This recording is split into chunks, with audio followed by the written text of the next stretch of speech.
우리 이제 다 함께 일어나셔서 하나님의 말씀을 듣겠습니다. 오늘 우리에게 주시는 하나님의 말씀은 마태복음 20장 8절에서 16절까지의 말씀입니다. 이제 하나님의 말씀을 봉독하겠습니다. 이 말씀을 봉독할 때 살아계신 하나님의 음성을 들으시길 바랍니다.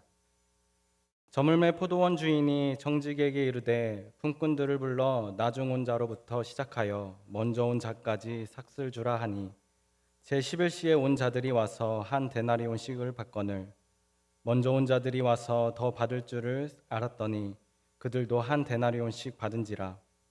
받은 후 집주인을 원망하여 이르되 나중 온 이 사람들은 1시간밖에 일하지 아니하였거늘 그들을 종일 수고하며 더위를 견딘 우리와 같게 하였나이다. 주인이 그 중에 한 사람에게 대답하여 이르되 친구여 내가 내게 잘못한 것이 없노라. 네가 나와 한 데나리온의 약속을 하지 아니하였느냐? 내 것이나 가지고 가라. 나중 온 이 사람에게 너와 같이 주는 것이 내 뜻이니라. 내 것을 가지고 내 뜻대로 할 것이 아니냐? 내가 선함으로 네가 악하게 보느냐? 이와 같이 나중된 자로서 먼저 되고 먼저 된 자로서 나중 되리라. 아멘. 하나님의 말씀입니다. 자리에 앉으십시오. 네, 오늘은 마태복음 20장 8절에서 16절까지의 말씀으로 아버지의 특별한 계산법이란 제목의 은혜를 함께 나누도록 하겠습니다. 제가 아주 어려운 질문을 하나 드리면서 설교를 시작하려고 합니다. 1 더하기 1은 얼마일까요? 네, 바로 2죠. 참 어려웠는데 역시 우리 성도님들은 다 알고 계셨네요. 우리가 어릴 적부터 이 1 더하기 1은 2라고 배웠습니다. 이것은 변하지 않는 규칙이죠. 서울에서도 2이고 뉴욕에서도 2이고 부자가 계산해도 2이고 남자가 계산해도 2이고 또 여자가 계산해도 2이고 어린이가 계산해도 똑같이 2입니다. 이것이 우리가 아는 이 보편적인 계산법이죠. 누구에게나 똑같이 적용되는 이 객관적인 진리입니다. 그런데 어느 날 조카가 저에게 와서 이렇게 문제를 내는 것입니다. 삼촌, 1 더하기 1이 뭔지 알아? 저도 당연히 알겠죠. 그래서 당당하게 2지 라고 했지만 조카는 저에게 이렇게 말하는 겁니다. 땡! 그래서 정답이 뭐야? 라고 물어보니까 1 더하기 1은 창문이야 라고 말을 하는 거예요. 네, 1 더하기 1는 이것을 한 획씩 그어보자면 정말로 창문 모양이 되거든요. 이렇게 화면을 보시면 왜 창문인지 이제 아시겠죠? 조카는 이러한 특별한 계산법을 자신의 엄마 아빠에게 또 할머니 할아버지에게 말하면서 이 온 가족이 이러한 특별한 계산법을 알게 되었습니다. 우리 가족만의 이제 특별한 계산법이 생긴 거예요. 가족이라는 이 관계 안에서만 통하는 비밀 규칙이 생긴 것이죠. 이제 가족 누군가가 1 더하기 1은 이라고 물어본다면 서로의 눈을 맞춰보면서 창문이라고 대답할 것입니다. 이 대답 속에는 이 단순한 정답만이 아니라 우리가 한 가족이라는 그런 소속감과 특별함이 묻어 있습니다. 그런데 우리가 1 더하기 1은 2라고 여기는 이 보편적인 계산법이 만약에 맞지 않고 오히려 1 더하기 1은 창문이라는 계산법이 정답이라고 한다면 우리는 어떻습니까? 말도 안 되는 가정이라고 그렇게 생각하실 수는 있겠지만 사실 이진법에서는 1 더하기 1은 1.0이고 또 이 물 한 컵을 다른 물 한 컵에 붓는다면 그것은 물 2컵이 되는 것이 아니라 여전히 물 한 컵이 되는 것입니다. 우리가 당연한 진리라고 여기는 것들이 사실은 우리가 정한 약속일 뿐인 것이죠. 역사를 보면 더 분명해집니다. 이 1500년 동안 인류는 이 태양이 지구를 돈다라고 생각을 했습니다. 그런데 코페르니쿠스라는 사람이 사실은 지구가 태양을 돈다라고 말을 했습니다. 하지만 사람들은 믿지 않았습니다. 왜냐하면 태양은 동쪽에서 떠서 서쪽으로 지기 때문에 이것을 매일 보면서 사는 사람들은 당연히 태양이 움직인다라고 생각을 할 수밖에 없었습니다. 이 믿음이 너무나도 강력해서 이 이후에 갈릴레오라는 사람이 이것을 증명했을 때 그를 종교 재판에까지 붙이기까지 합니다. 당시 사람들에게는 이 태양이 지구를 돈다는 것이 너무나도 명확한 진리였습니다. 하지만 진실은 달랐죠. 당연히 이제 지구가 태양을 돈다라는 것을 우리는 알고 있습니다. 우리가 절대적으로라고 믿었던 것들이 사실은 틀렸던 것이에요. 그렇다면 우리가 삶에서 이 절대적이라고 믿는 계산법들은 무엇이 있을까요? 뭐 이런 것들이 있겠죠. 일한 만큼 받아야 한다. 먼저 온 사람이 우선이다. 굉장히 상식적이고 당연한 계산법입니다. 그런데 하나님은 이 계산법을 완전히 뒤집으십니다. 오늘 말씀에서 우리는 하나님 나라의 전혀 다른 계산법을 만나게 됩니다. 오늘 본문은 이 예수님께서 들려주신 포도원 주인과 품꾼의 비유입니다. 그리고 오늘 우리가 읽은 본문은 이 포도원에서 일을 다 마친 품꾼들에게 주인이 그 싹을 지급하는 내용을 담고 있습니다. 아침 일찍부터 와서 일한 사람, 제3시, 제6시, 제9시, 그리고 오후 5시에 해당되는 제11시에 와서 겨우 1시간만 일한 사람도 함께 섞여 있습니다. 우리의 계산대로라면 하루에 8시간 일한 사람이 하루에 1시간 일한 사람보다 8배는 아니더라도 더 많이 받아야 되지 않겠습니까? 그러나 오늘 이 포도원 주인은 그렇지 않았습니다. 포도원의 주인은 가장 늦게 와서 일한 사람을 가장 먼저 불러서 한 데나리온을 줍니다. 이 한 데나리온은 이 노동자의 하루 임금이었습니다. 하루를 살 수 있는 최소한의 돈이 바로 한 데나리온이었던 것이죠. 1시간 일하고 하루의 품삯을 받으니 얼마나 은혜입니까? 그 모습을 본 나머지 품꾼들은 아마 이렇게 생각했을 것입니다. 아, 오늘 횡재했다. 1시간만 일한 사람이 이 하루의 품삯을 받으니 하루 종일 일한 나는 얼마나 많이 받을까? 와, 기대된다 하면서 이 주인에게 나가서 손을 벌렸을 것입니다. 하지만 결과가 어땠습니까? 결과는 충격적이었죠. 왜냐하면 모든 품꾼들이 동일하게 한 데나리온의 품삯을 받았기 때문입니다. 더 먼저 온 품꾼들은 이를 원망하기 시작했습니다. 저 사람은 1시간밖에 일하지 않고 한 데나리온을 받아가는데 우리는 하루 종일 수고하면서 더위를 견디면서 일했잖아요. 어떻게 똑같이 한 데나리온일 수 있는 것이죠? 주인님, 너무하신 거 아닙니까? 이렇게 주인에게 따져 물었습니다. 솔직히 우리도 같은 마음이지 않습니까? 친한 친구가 부탁해서 이 새벽 6시부터 일하고 20만 원을 받았는데 오후 5시에 와서 1시간 일한 사람도 똑같이 20만 원을 받는다면 우리는 아마도 이것은 불공평하다고 그렇게 생각할 것입니다. 그리고 우리는 이를 불러준 친구에게 이렇게 말할 것입니다. 1시간만 일한 사람이랑 새벽부터 일한 사람이랑 돈을 똑같이 주면 어떡해? 이러면 먼저 와서 일하는 사람들이 열심히 안 하려고 할 거야. 나는 친하니까 괜찮은데 다른 사람한테는 그렇지 마. 그렇게 회사를 운영하지 마 라고 말을 할 것입니다. 그런데 그 친구가 이렇게 대답하는 것입니다. 친구야, 내가 네게 잘못한 것이 없어. 네가 나와 일당 20만 원을 약속했잖아. 나는 너에게 약속한 대로 그 금액을 줬어. 나중에 온 이 사람들에게도 동일하게 준 것은 내 뜻이야. 내 것을 가지고 내 뜻대로 하면서 일이 필요한 너도 불러주고 다른 사람도 불러줬는데 왜 나를 나쁘게 보는 거야? 바로 이 대답이 오늘 포도원 주인이 품꾼에게 한 대답입니다. 품꾼들의 질문에 똑같이 눈높이를 맞춰서 이 주인은 그대로 얘기했던 것입니다. 먼저는 약속을 지켰다고 합니다. 한 데나리온을 주기로 했고 약속한 한 데나리온을 줬다. 두 번째는 내 돈으로 내 마음대로 한다. 그게 왜 문제가 되는가? 그리고 마지막 세 번째는 내가 누군가에게 은혜를 베푸는 것이 왜 너에게 손해가 되는 것이냐? 하고 이 주인은 물었던 것입니다.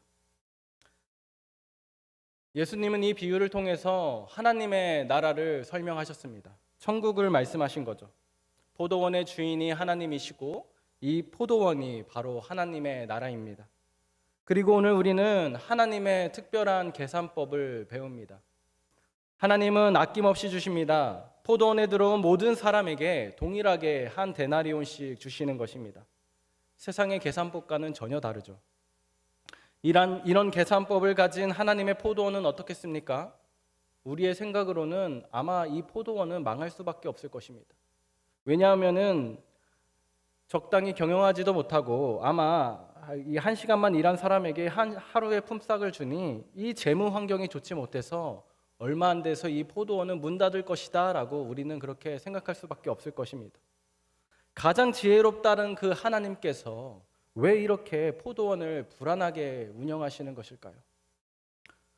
오늘 우리가 읽지는 않았지만 한 절 7절에는 이렇게 기록되어 있습니다.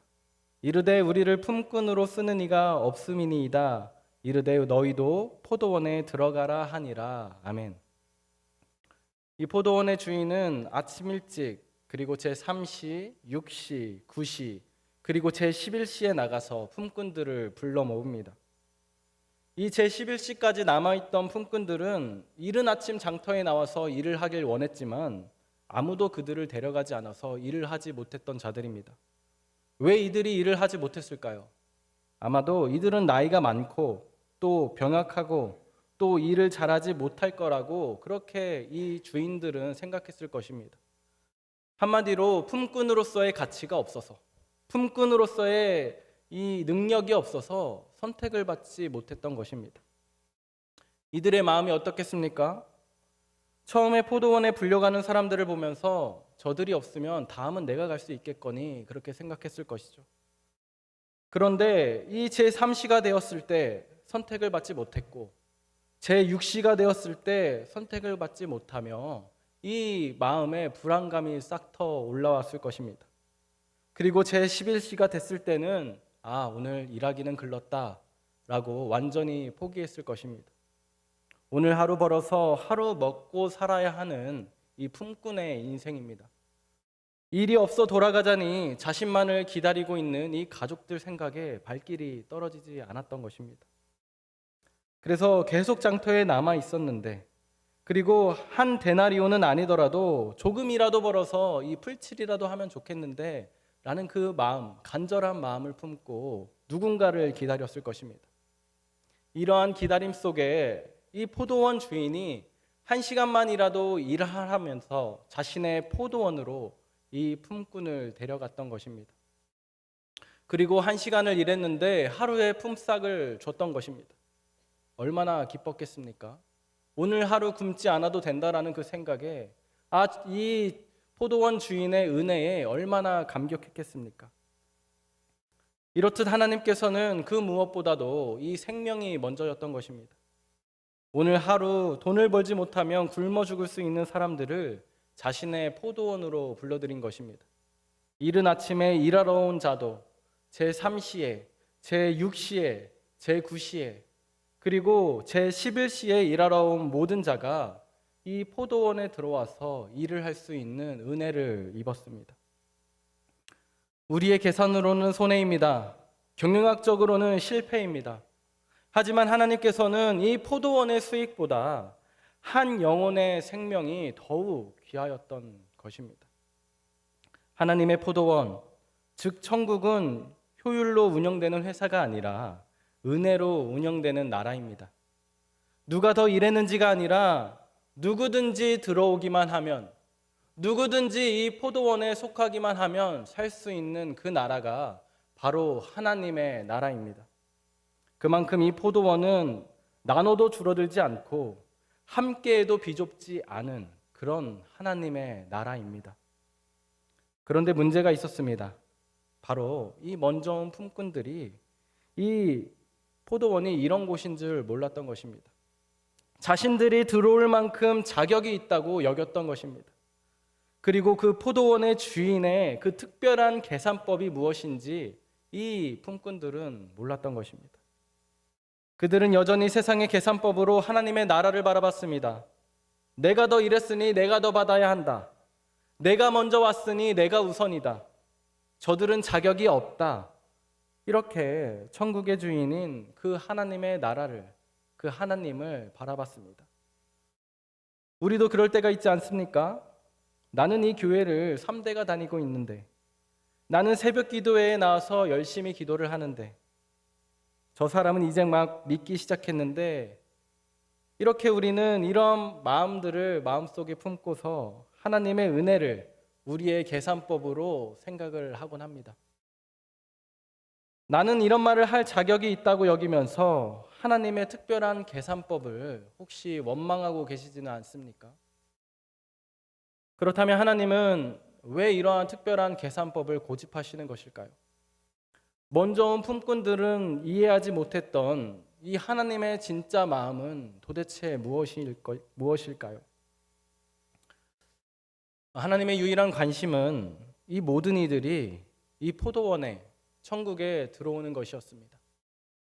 한 사람도 빠짐없이 이 포도원에서 함께 일하며 함께 먹고 또 함께 살아가는 것이 바로 하나님의 꿈이었습니다.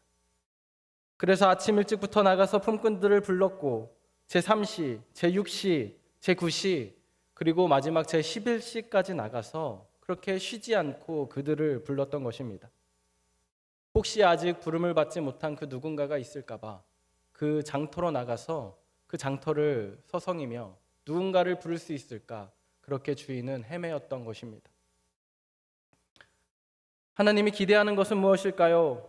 먼저 온 사람들이 늦게 온 이 사람들을 환영하길 원했을 것입니다. 늦게 온 사람들을 보면서 내가 좀 더 힘이 세다는 이유로 먼저 와서 일을 해서 참으로 미안했는데 저 사람도 오늘 굶지 않아서 다행이구나. 내가 저런 처지였다면 정말로 힘들었을 텐데 정말 다행이다. 우리 주인은 정말로 선하신 분이구나. 그렇게 하나님의 마음을 헤아리기를 원하셨을 것입니다. 하나님은 이러한 은혜의 공동체를 꿈꾸셨습니다. 먼저 은혜 입은 자가 나중에 온 자의 은혜에 함께 기뻐하는 그것을요. 강한 자가 약한 자와 함께하는 그런 공동체, 천국의 나라를 하나님께서는 꿈꾸셨습니다. 이러한 모습은 어떤 모습입니까? 바로 가족이죠. 나만 맛있는 것을 먹는 것이 아니라 우리 가족도 함께하길 바라는 마음, 가족이 아픈 일을 당하면 함께 울며 내일처럼 기도하는 마음, 가족이 잘 되면 내일처럼 자랑하고 싶은 마음, 그것이 바로 가족입니다. 하나님께서는 우리가 이런 가족이 되기를 원하셨습니다. 새로운 품꾼을 보며 우리가 이제 가족이 늘었구나 그렇게 기뻐하는 가족, 늦게 온 품꾼을 보면서 오늘 굶지 않아서 참 다행이다 그렇게 안도하는 가족, 함께 은혜 받은 것을 보면서 우리 아버지는 참으로 좋으시다 그렇게 감사하는 가족 말이에요. 하지만 이런 하나님의 기대와는 달리 이 먼저 온 품꾼들은 하나님을 원망했습니다. 선한 하나님을 악한 존재로 만들어버렸던 것이죠. 하나님의 마음이 얼마나 아팠겠습니까? 먼저 와 일하는 자들도 이 주인이 불러주지 않았다면 오늘 하루를 걱정할 사람들인데 이 부름받음에 감사하는 것이 아니라 다른 사람의 은혜를 시기하고 있자니 이것을 보는 하나님의 마음은 정말로 아팠을 것입니다. 함께 기뻐하고 함께 즐거워했으면 좋겠는데 한 식탁에 둘러앉아서 함께 식사를 기뻐하며 했으면 좋겠는데 서로 시기하고 있으니 얼마나 마음이 아팠겠습니까? 하나님의 계산법은 우리들이 생각하는 그런 시장 논리나 경제 논리가 아니었어요. 하나님의 계산법은 아버지의 사랑과 은혜였습니다. 세상에서는 능력 있는 사람이 선택받습니다. 하지만 하나님은 일이 끝나도 그때까지 아무도 선택을 받지 못한 그 사람을 찾으십니다. 세상의 논리로는 일할 만큼 받는 것이 당연합니다. 하지만 아버지께서는 살아갈 만큼 그렇게 주시는 것이 당연합니다. 이러한 아버지가 바로 우리가 믿는 하늘 아버지이십니다. 제 조카가 1 더하기 1이 무엇이냐고 물으면 우리 가족은 이제 창문이라고 그렇게 대답하는 것처럼 하나님 아버지도 우리에게만 그 특별한 계산법을 알려주십니다. 그리고 그 계산대로 이 아버지가 사셨듯이 자녀인 우리들도 살기를 소망하십니다. 세상이 일한 만큼이라고 말할 때 우리는 아버지처럼 은혜라고 말합시다. 세상이 자격 있는 자만이라고 말할 때 우리는 아버지처럼 누구든지라고 말합시다. 세상이 먼저 온 사람이 우선이라고 말할 때 우리는 아버지처럼 함께라고 말합시다. 신당중앙교회의 가족 여러분, 우리가 바로 그 포도원의 품꾼들입니다. 우리가 속한 이 신당중앙교회가 바로 하나님의 포도원입니다. 누군가는 어려서부터 이 자리에 있었고 누군가는 아마 오늘 처음 오신 분도 계실 것입니다. 하지만 변하지 않는 진리는 우리는 모두 한 아버지의 자녀라는 사실입니다. 우리는 신당 중앙교회의 가족이라는 사실입니다. 우리가 먼저 이곳에 부름받은 이유가 무엇입니까? 우리가 자격이 있어서가 아닙니다. 우리의 믿음이 남보다 더 좋아서도 아닙니다. 하나님께서는 우리가 먼저 이 아버지의 마음을 알기 원하셨기에 우리를 이곳에 먼저 불러주신 것입니다. 그래서 나중 온 사람들을 이 아버지의 따뜻함으로, 아버지의 은혜로, 아버지의 마음으로 품어주시기를, 그렇게 맞이하기를 원하시는 것입니다. 그리고 이제서야 부름받아 처음 오신 여러분, 진심으로 환영합니다. 너무너무 잘 오셨습니다. 이 신당중앙교회의 가족이 되어주셔서 너무나도 감사합니다. 여러분은 늦었다고 생각할지 모르겠지만 하나님의 완벽한 시간에 그렇게 오신 것입니다. 우리 모두는 신당중앙교회입니다. 그리고 우리 공동체는 아버지의 특별한 계산법으로 그렇게 부름받았습니다.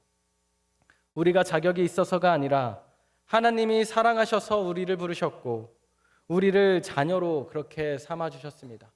이것이 바로 우리가 누리는 그 은혜입니다. 그런 사랑의 아버지께서 오늘도 이 포도원 밖을 서성이십니다. 그리고 아직 가족이 되지 못한 그 누군가를 찾아 헤매고 계십니다.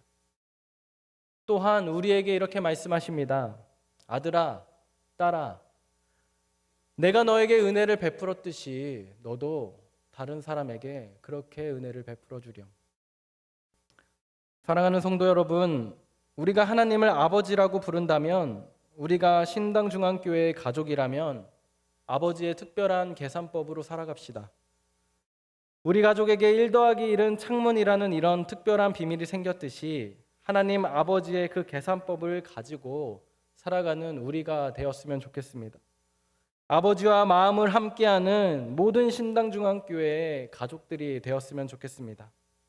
세상 사람들은 이해하지 못하고 오직 하나님의 자녀들만 아는 그 계산법, 남들이 보기에는 어리석어 보이지만 우리끼리는 눈빛만 봐도 아는 그 계산법, 바로 아버지의 특별한 계산법인 은혜로 살아가시기를 주님의 이름으로 축복합니다. 세상은 여전히 효율이 중요하다 외치겠지만 우리는 한 생명이 중요하다고 외칩시다. 세상은 자격을 따지겠지만 우리는 은혜를 나눕시다. 이것이 하나님 아버지와 우리만의 특별한 계산법입니다. 하나님과 우리의 비밀인 이 은혜와 사랑의 계산법으로 오늘을 살아가시는 저와 여러분이 되시길 주님의 이름으로 축복합니다. 이것이 오늘 우리에게 주시는 하나님의 말씀입니다. 우리 들었던 말씀을 기억하시면서 오직 예수뿐이네 다 같이 찬양하도록 하겠습니다.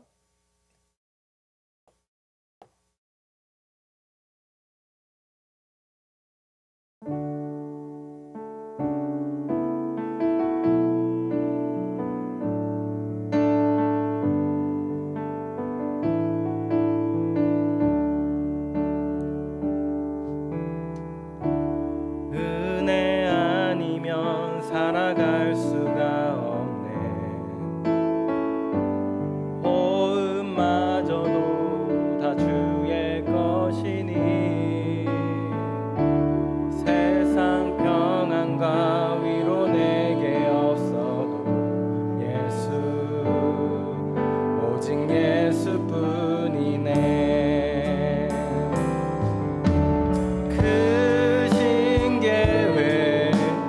볼 수도 없고 작은 고난에 지쳐도 주께 묶인 나의 모든 삶 버티고 견디게 하시네. 은혜 아니면 살아갈 수가 없네. 나의 모든 것 다 주께 맡기니 참된 평안과 위로 내게 주신 주 예수, 오직 예수뿐이 우리는 주님의 은혜로 이 자리에 있습니다. 우리가 자격이 있어서가 아니라, 능력이 있어서가 아니라, 먼저 부름받은 이유는 오직 주님의 은혜입니다. 은혜가 아니면 우리는 오늘 하루를 살아갈 수 없는 이 하나님의 한 데나리온이 필요한 자들입니다. 오직 예수라는 이 한 데나리온으로 살아가는 우리가 되게 해달라고, 하나님 아버지의 특별한 계산법으로 살아가는 우리가 되게 해달라고, 우리 들었던 말씀을 기억하며 다 같이 기도하도록 하겠습니다. 사랑해 주님, 오늘도 우리를 이 자리로 불러주셨습니다. 하나님, 우리가 자격이 있어서가 아니라 하나님이 우리를 너무나도 사랑하여서 우리를 불러주셨고, 우리를 초대하셨고, 우리를 사랑하시는 그 말씀을 우리에게 전해주십니다. 주님, 우리가 주님의 마음을 헤아리기를 소망합니다. 하나님의 꿈이 무엇인지, 하나님이 원하는 것이 무엇인지, 하나님의 그 마음이 무엇인지, 우리 자녀된 우리로서 그것을 아버지의 마음을 알아가기를 소망하오니 주님, 우리를 인도하여 주시옵소서. 하나님의 그러한 특별한 계산법으로 살아가기를 소망합니다. 하나님, 세상의 그 달콤한 유혹에 속아서 우리가 넘어가는 것이 아니라, 당연하다는 말로 그걸 우리가 속아서 넘어가는 것이 아니라, 하나님께서 말씀하여 주시는 그 하나님의 말씀으로, 하나님의 특별한 계산법으로 우리가 한 생명을 살리는 삶을 살아가기를 소망하오니 주님, 우리를 인도하여 주시옵소서. 세상에서는 하나님의 말씀을 조금씩 더하고 빼고 바꾸면서 하나님, 우리를 죽음으로 몰아갑니다. 하지만 주님의 그 말씀을 우리가 따라가며 진정한 생명이 무엇인지, 생명의 삶이 무엇인지, 하나님의 나라가 무엇인지 깨달아 알게 하시며 온전히 주님의 품 안에서 한 데나리온을 누리며 살아가는 우리의 하루하루가 될 수 있도록 주님 인도하여 주시옵소서. 오늘 말씀을 통하여 아버지의 특별한 계산법을 우리에게 말씀하여 주심에 감사합니다. 우리가 하나님께 불평하고 원망하는 삶이 아니라 하나님의 마음을 깨달아 하나님의 마음으로 살아가도록 주님 인도하여 주옵소서. 우리는 미련하여서 이 세상의 지혜를 쫓을 때가 있습니다. 이런 우리를 구원하여 주사 효율보다는 생명을 바라보게 하시고 자격보다는 은혜를 외칠 수 있는 그런 주님의 자녀가 되게 하여 주옵소서. 이 교회 공동체 가운데 기쁨을 기뻐하고 슬픔을 같이 슬퍼할 수 있는 그 사랑의 공동체로 더욱더 세워주시고 주님과 함께하듯 주님의 자녀들과 함께 살아가는 그런 신당 중앙교회가 되게 하여 주옵소서. 이 모든 기도를 예수 그리스도의 이름으로 기도합니다. 아멘.